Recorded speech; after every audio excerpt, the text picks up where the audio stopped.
पश्चिम बंगाल में होने वाले हैं पंचायत चुनाव। पंचायत चुनाव से पहले हिंसा पर टीएमसी बीजेपी में रार। ममता बनर्जी पर कैसे भड़क उठी मीनाक्षी लेखी। पश्चिम बंगाल में पंचायत चुनाव होने वाले हैं। कुछ दिन पहले इसी चुनाव के लिए नॉमिनेशन के वक्त साउथ 24 परगना इलाके में जमकर हिंसा हुई थी, जिसके बाद बीजेपी और ममता बनर्जी में जमकर ठनी थी। माना तो ये जा रहा है कि ये पंचायत चुनाव दोनों पार्टियों के लिए नाक का सवाल बन चुका है। तभी तो इस चुनाव को लेकर दोनों पार्टियों के छोटे बड़े नेता खूब इंटरेस्ट दिखा रहे हैं।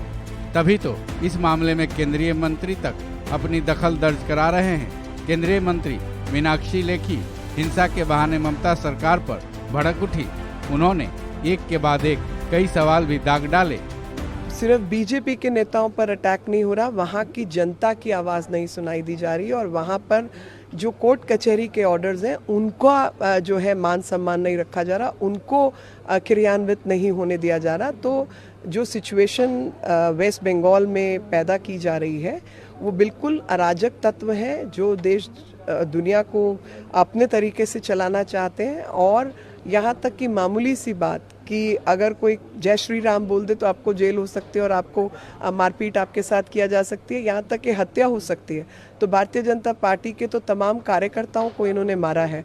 और ऐसे में अगर ये लोकतंत्र की बात करते हैं तो आप सब जानते हैं कि लोकतांत्रिक व्यवस्था में न्यायपूर्ण तरीके से चुनाव होना भी लोकतांत्रिक व्यवस्था है।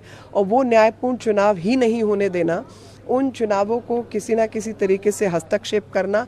आपको याद है बैलेट बॉक्सेस चुराए थे इन्होंने, बैलेट बॉक्सेस को ले जाकर वो जो भी कुछ किया था पिछली बार पंचायत चुनाव में। तो इस तरीके की जो अव्यवस्था पैदा करने वाले अराजक तत्व हैं, देश के कानून को उसका संज्ञान लेना चाहिए, कानून व्यवस्थाओं को चलाने वाले लोगों को संज्ञान लेना चाहिए। और ख़ास तौर पे मैं कहूँगी चाहे वो हाई कोर्ट है या सुप्रीम कोर्ट है, उनको संज्ञान में लेकर इस तरीके के नेताओं के ऊपर कार्रवाई करनी चाहिए। तो सुना आपने केंद्रीय मंत्री मीनाक्षी लेखी के पूरे बयान में जनता की आवाज़, कोर्ट के ऑर्डर का सम्मान जैसी बातों का इस्तेमाल किया गया है। क्या बीजेपी को ऐसे शब्द उन्हीं राज्यों के खिलाफ दिमाग में आते हैं जहां उनकी पार्टी की सरकार नहीं है? पहलवानों की आवाज़ क्या जनता की आवाज़ नहीं है? दिल्ली सरकार के ट्रांसफर पोस्टिंग के मामले में अध्यादेश लाना क्या कोर्ट का सम्मान है? सबसे बड़ी बात तो ये है कि किसी भी सरकार से सवाल करना बिल्कुल गलत नहीं है, लेकिन उसका क्या जब खुद से सवाल किए जाने लगे तो उन सवालों से बीच सड़क पर ही दौड़कर भागने लगना, फिर भी दूसरे पर सवाल उठाना कितना जायज़ है?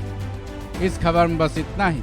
बाकी अपडेट्स के लिए जुड़े रहिए वन इंडिया हिंदी के साथ।